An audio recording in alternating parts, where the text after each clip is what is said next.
저는 어떤 분이 저에게 이 찬양을 보내주셨습니다. 이 찬양을 들으면서 완전 메시지였습니다. 복음의 메시지였습니다. 이 축복을 여러분과 함께 나누고 싶었습니다. 그래서 어제 저녁 우리 전체 카톡방에 또 띄우고 또 오늘 아침 일어나서 한 2번 또 듣고 얼마나 감동적인지. 참 메시지 중에 메시지다. 그가 나의 죄를 용서하셨다. 그가 나의 죄를 씻어주셨다. 우리는 그의 빚진 자들이다. 할렐루야. 오늘 말씀을 같이 보겠습니다. 역대상 29장. 구약성경 역대상 29장 10절에서부터 14절까지 말씀을 같이 교독해서 읽겠습니다.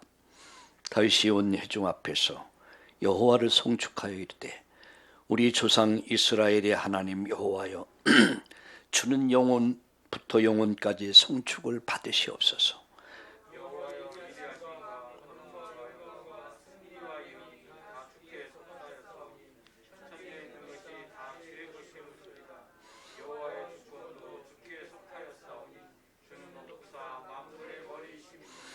부와 귀가 축계로 말미암고 또 주는 만물의 주제가 되사 손에 권세와 능력이 있사오니 모든 사람을 크게 하심과 강하게 하심이 주의 손에 있나이다.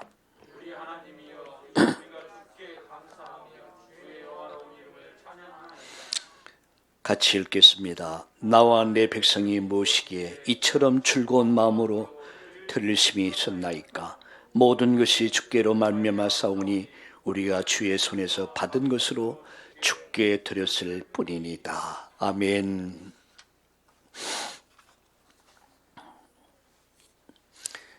저는 예수님을 만나서 비로소 나의 정체성을 찾게 됐습니다. 저는 사실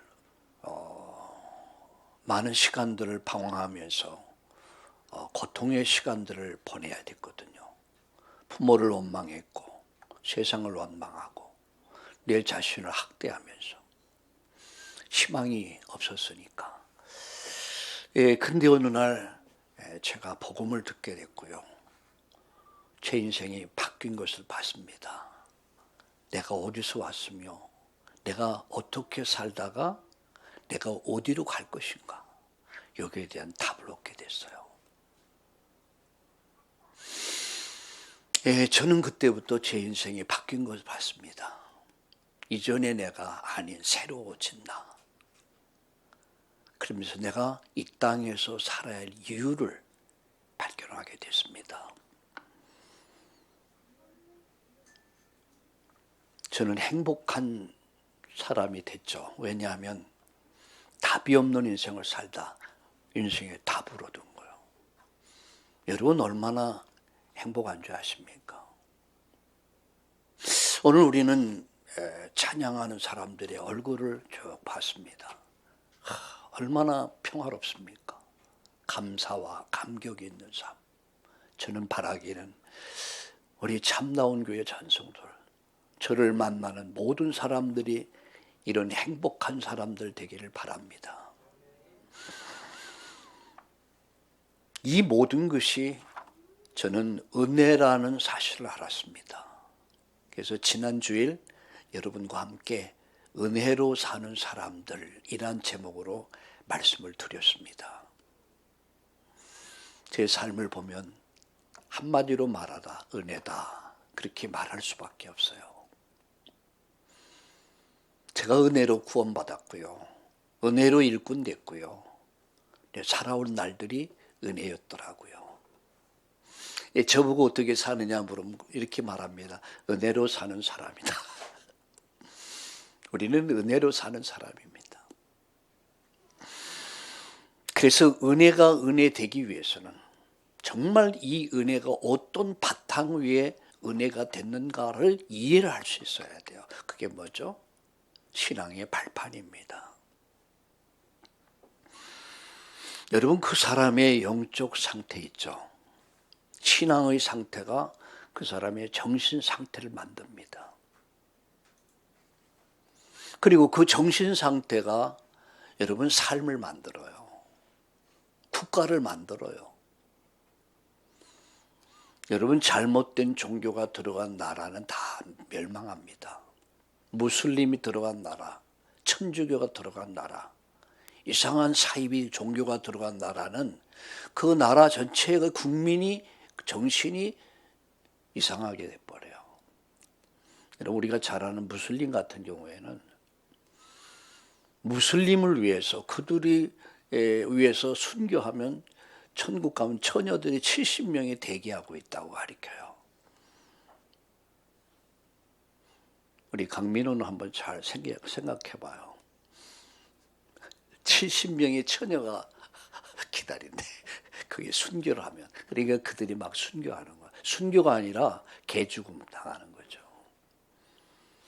근데 이토록 그 종교라고 하는 것이 신앙이 그 사람의 정신 상태와 육신 상태의 삶을 만들어, 인생을 만들어 버려요. 근데 감사하게도 여러분, 우리가 130년 전에, 135년 전에 이 땅에 복음을 전해준 사람들이 있습니다. 수많은 선교사님들이 이 땅에서 그들의 삶을 묻었습니다. 뭐 때문이죠?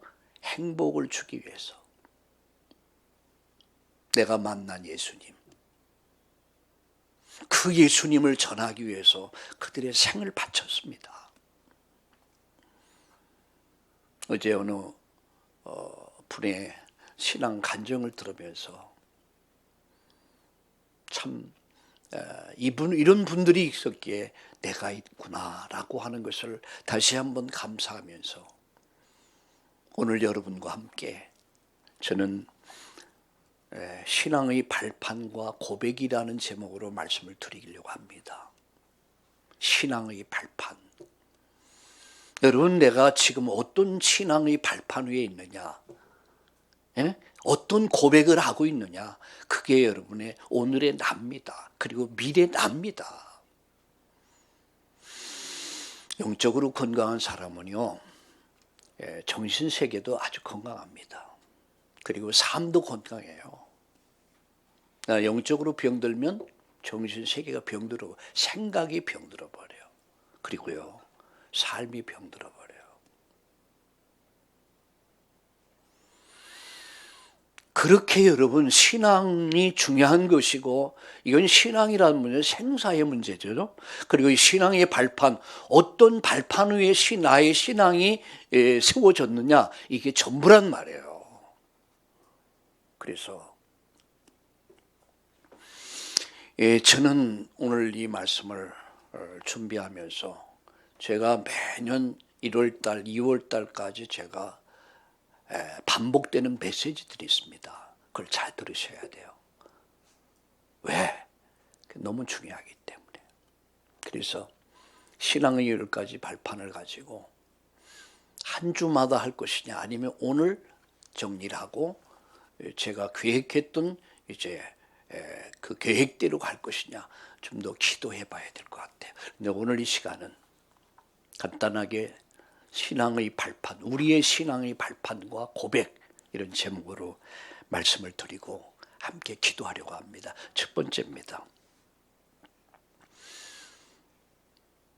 우리는 하나님 주권을 믿습니다. 하나님의 주권.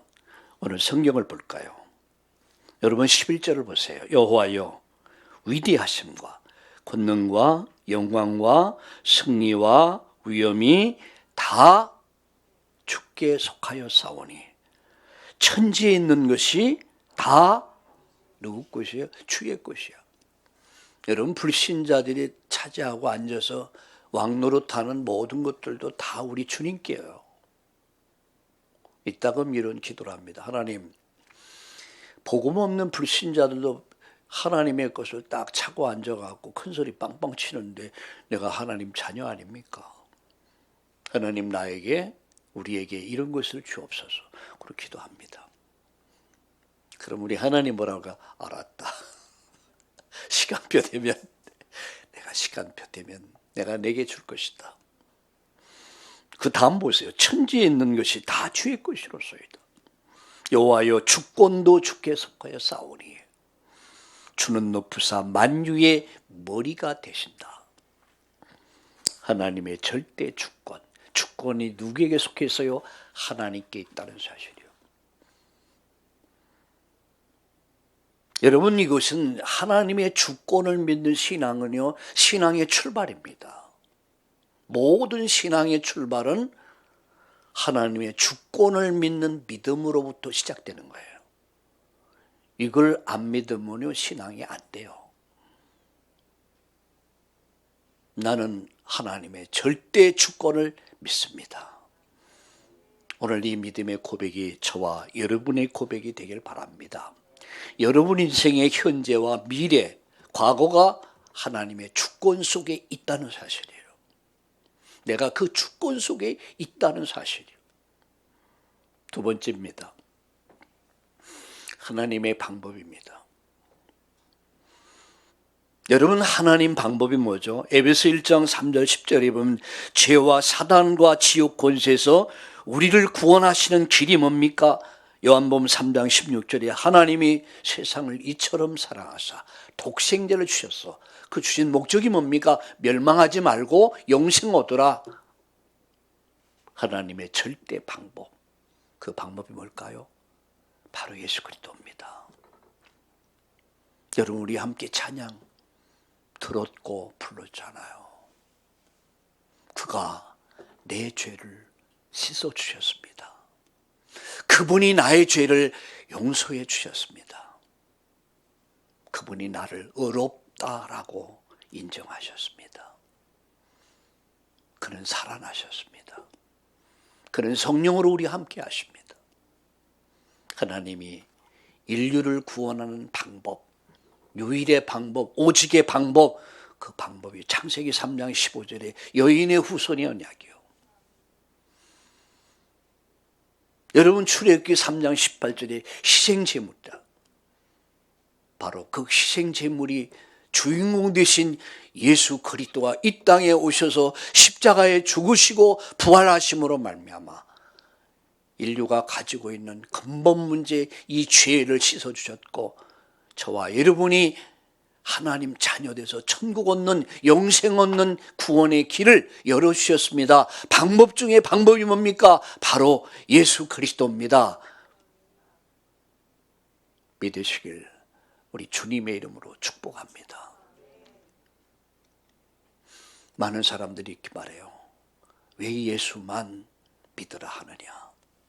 석가도 훌륭하고 공자도 훌륭하고 마음에 또 훌륭하지 않냐? 예, 맞습니다. 다 훌륭한 분들입니다. 그런데 하나님 방법은 아닙니다. 하나님 방법은 오직이야, 유일이야. 다른 이로서는 구원받을 수 없어요. 천국 가는 길, 영생에 이르는 길, 그 길은 하나님의 방법인 예수 그리스도라는 사실을 믿으시길 주님의 이름으로 축복합니다. 세 번째입니다. 하나님의 역사입니다. 요한복음 14장 16절과 27절에 보면은 너희와 함께 하시며 너희 속에 계시며 가르치고 인도하신다라고 말씀하고 있습니다. 사도행전 1장 8절에 오직 성령이 너에게 임하시면 권능을 받고 예루살렘, 유대, 사마리아 땅끝까지로 내 증인이 되리라. 오직 성령, 오직 능력, 오직 증인. 하나님의 역사. 하나님이 어떻게 역사하십니까? 바로 성령으로. 그래서 우리는 오직 성령입니다. 오늘 이 날 예배하면서 여러분 인생 속에 성령의 능력이 많은 오순절의 날 되기를 예수님의 이름으로 축복합니다. 네 번째입니다. 하나님의 보증입니다. 하나님의 보증. 하나님의 보증서가 있습니다. 그게 뭐죠? 성경 말씀입니다. 성경은 하나님의 보증서입니다. 여러분 시계, 롤렉스 시계나 좋은 명품들을 보면은 보증서가 있습니다. 그래서 보증한다. 그래서 싹 사인돼 가지고 그것만 보증서만 가지면 몇 년 동안 AS를 꼭 무료로 받을 수 있어요. 제품을 인정받을 수 있어요. 하나님이 우리에게 보증서를 주셨어요. 그 보증서가 뭔지 아십니까? 모든 성경은 하나님의 감동으로 기록된 것이다. 바르게 함과 그리고 의로 교육하게 유익하고 구원에 이르는 지혜가 있게 하느니라. 그게 바로 성경 말씀입니다. 그래서 우리의 신앙의 기준은 하나님 말씀입니다. 하나님 말씀을 주십니다. 그리고 그 말씀을 붙잡은 자를 통해서 하나님 오늘도 이번 주간도 하나님 그 말씀을 이루어 가실 줄로 믿으시길 주님의 이름으로 축복합니다. 성경 말씀은 반드시 성취될 권위 있는 말씀입니다. 그 말씀을 딱 붙잡으세요. 다섯 번째입니다. 하나님의 성전입니다. 하나님의 성전, 우리가 연약해도 부족해도 성령께서 성도의 몸을 성전 삼으시고 함께 하십니다. 여러분, 출애굽 이후에 구약의 성도들이 가나안의 정복 이후에 제일 먼저 한 게 먼저 성전 건축이죠. 그래서 솔로몬 성전이죠. 두 번째 건축이 스룹바벨 성전이죠. 세 번째 건축이 헤롯 성전이죠. 근데 그 성전을 다 무너뜨려 버렸어요. 왜? 본질을 잃어버리고. 그들은 그곳에서 하나님 살아계심과 예수님이 그리스도 되심과 성령 하나님 역사를 이루어야 되는데 오히려 건물이 신이 되어버렸어. 건물이 우상이 되어버리고 하나님은 1차 성전, 2차 성전, 3차 성전을 다 무너뜨려 버렸어요. 예수님이 수가성의 여인과 함께 대화를 하죠. 예수님이 사마리아의 여인에게 물을 달라 하니까 왜 당신은 이스라엘 유대인으로서 우리에게 물을 달라 합니까? 그때 대화가 된 게 있어요. 이 산에서 말고 저 산에도 말고 하나님을 예배할 날이 올 것이다. 그게 뭐죠? 바로 예수님 오셔서 십자가에 죽으시고 부활하심으로 성령으로 우리 안에 오셔서 성전 삼으시고 이제는 만인이 다 성전돼 버렸어. 만인 성전. 우리는 연약할 수 있습니다. 그리고 우리는 부족할 수 있습니다. 그런데 성령께서 성도들의 몸을 성전 삼으시고 함께 하십니다. 할렐루야. 여러분이 함께 예배를 드립니다. 흩어져 가면은 여러분 개개인이 드리는 예배가 지속되는 거예요. 성전에서 예배로 모든 것이 맞춰진 게 아닙니다. 성전에서 드린 함께한 예배가 마치면 이제는 가정으로 직장으로 일터로 가는 거예요. 여러분이 가는 곳이 교회가 되는 거죠. 여러분, 이 시대의 성전은 바로 성도입니다. 그래서 성도는 가치가 있는 거예요. 여러분, 자식이 왜 부모에게 가치가 있을까요? 왜 저 가치가 있죠? 피를 흘려서 자식을 낳아요. 그리고 친약을 빼서 자식을 길러요. 얼마나 여러분 예쁩니까? 얼마나 여러분 눈에 넣고 넣어도 아깝지 않은 게 자식이야. 왜? 피 흘려서. 저는 생각해봐요. 아빠도 아이들을 사랑합니다. 그런데 아빠보다는 엄마가 더 진한 사랑을 해요. 그리고 자식들도요, 아빠도 생각하지만 엄마에 대한 애틋한 마음이 더 있어요. 왜일까? 그 엄마가 나를 이 땅에 태어나서 성장하기까지 피 흘렸어. 당신의 생을 아낌없이 주었어. 굴뚝기잖아요. 그래서 총각 때, 처녀 때는 잘 몰라. 근데 아이를 낳고 기르면서 우리 부모님이 나를 이렇게 낳고 이렇게 길렀구나. 부모의 소중함을, 감사함을 알게 되죠. 여러분, 성도가 왜 귀한 줄 아십니까? 하나님이 세상을 이처럼 사랑하사 독생자를 주셨는데 그를 십자가 못 박아 죽이면서, 여러분, 피 흘려서 죽이면서까지 우리를 사랑하신 거야. 그 사랑은요, 측량할 수 없는 사랑이야. 하나님 보실 때는 보배로운 존재야. 존귀한 자야.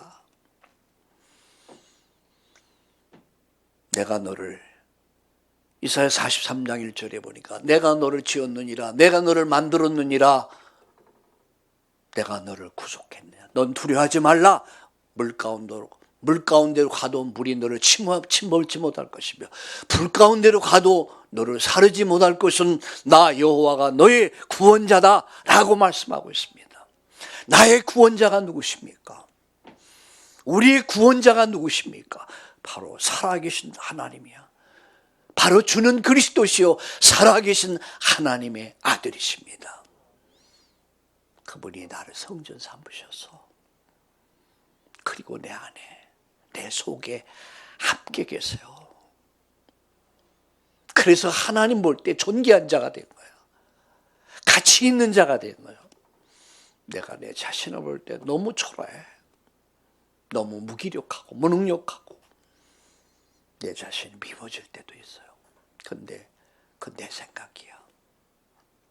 부모님이 볼 때 자식은 너무 사랑스러운 존재야. 하나님이 여러분, 저와 여러분을 그렇게 생각하시는 거죠. 존귀한 자다. 보배로운 자다. 나는 너의 구원자다. 두려워하지 말라. 불이 너를 삼키지 못하고 너를 태우지 못할 것이다.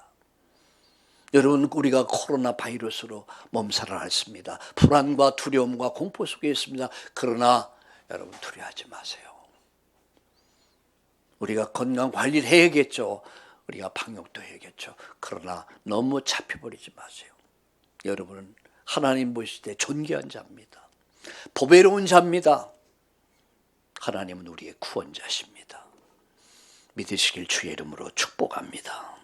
6번째입니다. 하나님의 계획입니다.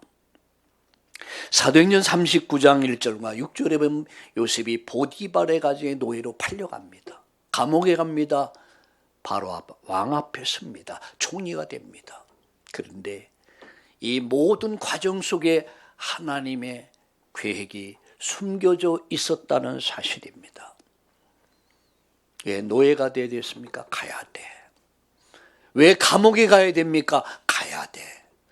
왜 바로 왕 앞에 섭니까? 왜 총리가 되어야 됐습니까? 그때 여러분, 애굽은 전 세계, 여러분, 세계의 제국이었습니다. 그 나라가. 근데 그곳에 총리의 자리까지 올라. 왜? 총리가 될 이유가 있었던 거예요. 나는 이따가 이런 생각을 해요. 부자 될 이유가 있냐? 돈이 있을 이유가 있냐? 높아질 이유가 있냐? 있는 사람 하나님 높이십니다. 근데 높여주면 딴짓해. 돈 좀 딴짓해. 하나님 이유가 없어. 줘야 될 이유가 없어. 여러분, 이유가 있는 사람이 됩시다. 내가 건강할 이유가 있는 사람 됩시다. 내가 돈이 있어야 될 이유가 있는 사람이 됩시다. 하나님 보실 때 다윗을 보고 이렇게 말씀했어요. 내 마음에 드는 사람이다.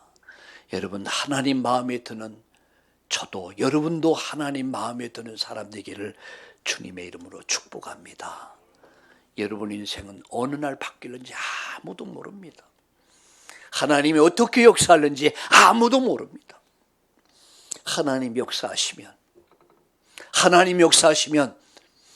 작은 자를 큰 자로 만들 것이고, 없는 자를 있게 만들 것이고, 가난한 자를 부한 자로 만들 것이고, 이 사실을 믿으시길 주의 이름으로 축복합니다.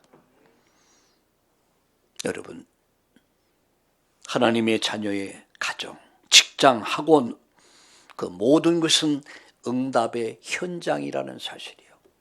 응답은 멀리 있지 않습니다. 아주 가까이 있어요. 가정에 있습니다. 직장에 있습니다. 여러분 사업터 일터에 있습니다. 그곳에 하나님 계획이 있다는 사실이요. 한 번은 어떤 자매가 상담을 했습니다. 자기는 직장을 퇴사를 계획하고 있대. 그래서 왜 계획을 하고 있냐 그러니까 도저히 회사가 부패해가지고 너무 밑에 사람들이 돈을 해먹고 그래서 자기 격리를 보는데 도저히 못 견디겠대. 제가 이런 말을 했습니다. 하나님 왜 그 회사에 보냈겠냐? 뭐 하라고 보냈겠냐? 그곳에서 조용하게 소금이 되고 빛이 되라. 희생해라. 거기서 순교의 자세를 가져라. 그것이 하나님 계획이다. 그리고 나서 1년 2년이 지났어요. 하나님 그 사람들을 다 제거했대. 그리고 자기는 직급이 올라가게 됐고 어느 한 자매가 결혼했습니다. 제가 결혼식을 해서 결혼시켰는데 몇 년 후에 부부싸움을 하고 못 살겠다고 헤어지겠다고 그러더라고요. 제가 상담을 했습니다. 왜 못 살겠냐 그러니까 성격차 뭐 여러 가지 문제를 얘기하더라고요. 문제를 따져보면 한도 끝도 없다. 하나님 왜 이런 사람을 만나게 했겠냐? 나는 이곳에서 무엇을 할 것인가 생각해봐라. 하나님이 나를 이 가정에 보냈다고 생각하지 않냐? 하나님이 이 사람을 변화시키고 이 사람을 살려내라고 보냈다고 생각하지 않냐? 선교사적 사명을 가져봐라. 순교의 자세를 가져봐라. 날마다 죽어라. 그러면 산다. 라고 권면을 했습니다. 그리고 시간이 흘렀어요. 근데 지금은 남편을 장로로 만들었어요. 가정을 복음화시켰습니다. 여러분, 내가 있는 현장, 가정이라는 현장, 직장이라는 현장, 사업터라는 현장, 그곳에 하나님 계획이 있는 거예요. 그 계획을 찾아라.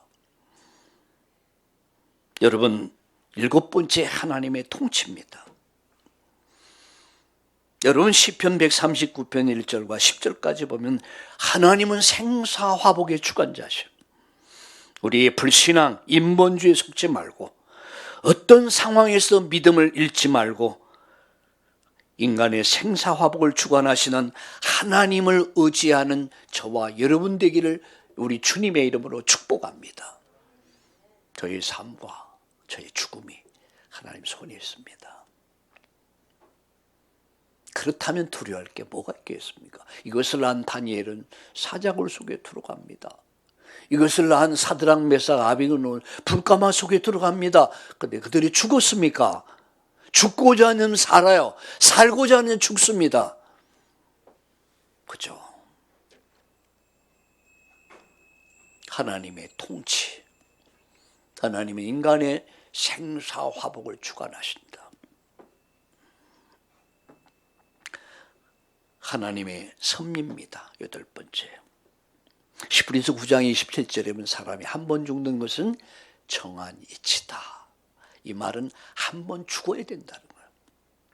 창세기 3장 이후에 인간은 다 죽음이라고 하는 것이 숙제로 남았습니다. 여러분, 저도 여러분도 시한부의 인생을 사는 거예요. 모든 사람은 시한부 인생을 사는, 병원에 가서 암 진단을 받거나 어떤 난치병의 진단을 받은 사람은 몇 년 아니면 몇 개월 이렇게 얘기해요. 그럼 시한부 인생을 산다 이렇게 얘기했죠. 저도 여러분도 우리는 시한부 인생을 사는 거예요.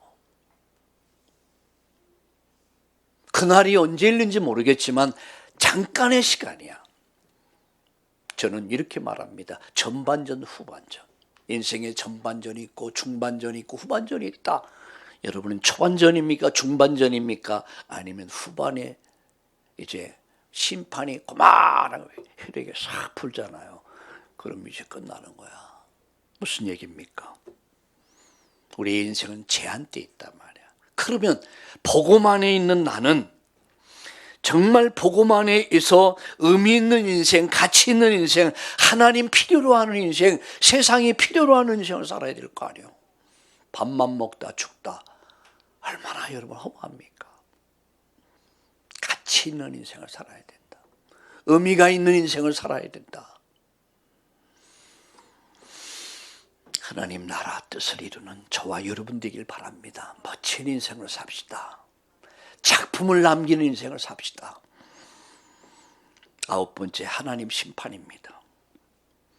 죽음 후에는 두 가지 세계가 있습니다. 하나님과 함께하는 영생, 하나님이 없는 영원한 지옥, 두 가지 세계가 펼쳐지게 되었죠.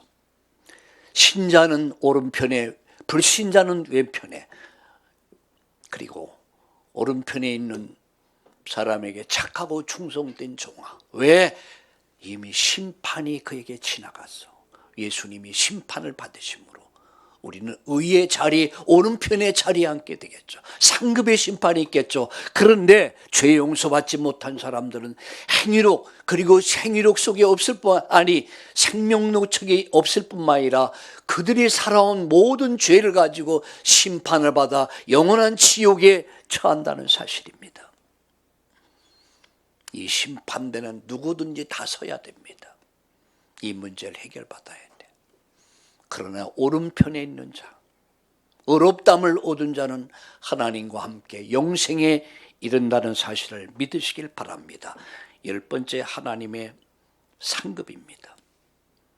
마태복음 10장 40절과 42절에 보면 냉수 한 그릇이라도 잃지 않겠다. 무슨 말입니까? 복음과 전도를 위해서, 하나님 나라를 위해서 헌신한 작은 헌신, 여러분 수고가 결코 헛되지 않다는 사실이에요. 다니엘서 12장 2절과 3절에 보면 많은 사람을 옳은 대로 돌아오게 한 자는 하늘의 별같이 빛날 것이다 라고 말씀합니다. 우리가 이 땅을 떠나는 날 모든 것을 놓고 가겠죠. 가지고 가는 거 아무것도 없습니다. 다 놓고 가. 그래서 오늘 누가 이런 말을 했습니다. 많이 남겨놓고 가는 사람이 복 있는 사람이 아니라 많이 쓰고 가는 사람이 복 있는 사람이다. 네 보물 하늘에 쌓아라 라고 말씀합니다. 우리가 주님 앞에 서는 날 모든 것을 다 내려놓습니다. 그리고 거기에는 뭐만 있습니까? 구원받은 영혼과 제자만 있는 거예요. 하늘의 별같이 영원토록 빛나게 될 것이며 내 후대들이 이 복을, 내 자녀들이 복을 받게 될 것입니다. 결론 맺습니다. 10가지 신앙의 발판. 우리가 어떤 신앙의 발판을 가져야 될까? 하나님의 주권, 하나님 방법, 하나님 역사, 하나님 보증, 하나님의 성전, 하나님 계획, 하나님의 통치, 하나님 섭리, 하나님의 심판, 하나님 상급. 자, 그럼 끝난 거예요. 인생 일대의 모든 여정이 딱 끝마치죠. 다 결론 맺습니다. 오직 믿음과 순종의 길을 가는 거예요. 이 10가지 신앙의 발판을 영혼 속에 각인시키고 기도 속에 뿌리 내리고 현장 속에 생활 속에 체질화시킬 때 영적 치유, 정신 치유, 육신 치유, 생활 치유, 가정 치유, 모든 치유가 다 일어나 버립니다. 여러분 10가지 신앙의 발판 위에 여러분이 굳게 서서 흔들리지 않는 굳건한 믿음의 서기를 예수님의 이름으로 축복합니다. 축복합니다. 오늘 성경 말씀 다시 읽고 마치겠습니다. 여호와여 위대하심과 권능과 영광과 승리와 위엄이 다 주께 속하여 싸우니 천지에 있는 것이 다 주의 것이로소이다. 여호와여 주권도 주께 속하여 싸우니 주는 높으사 만유의 머리이십니다.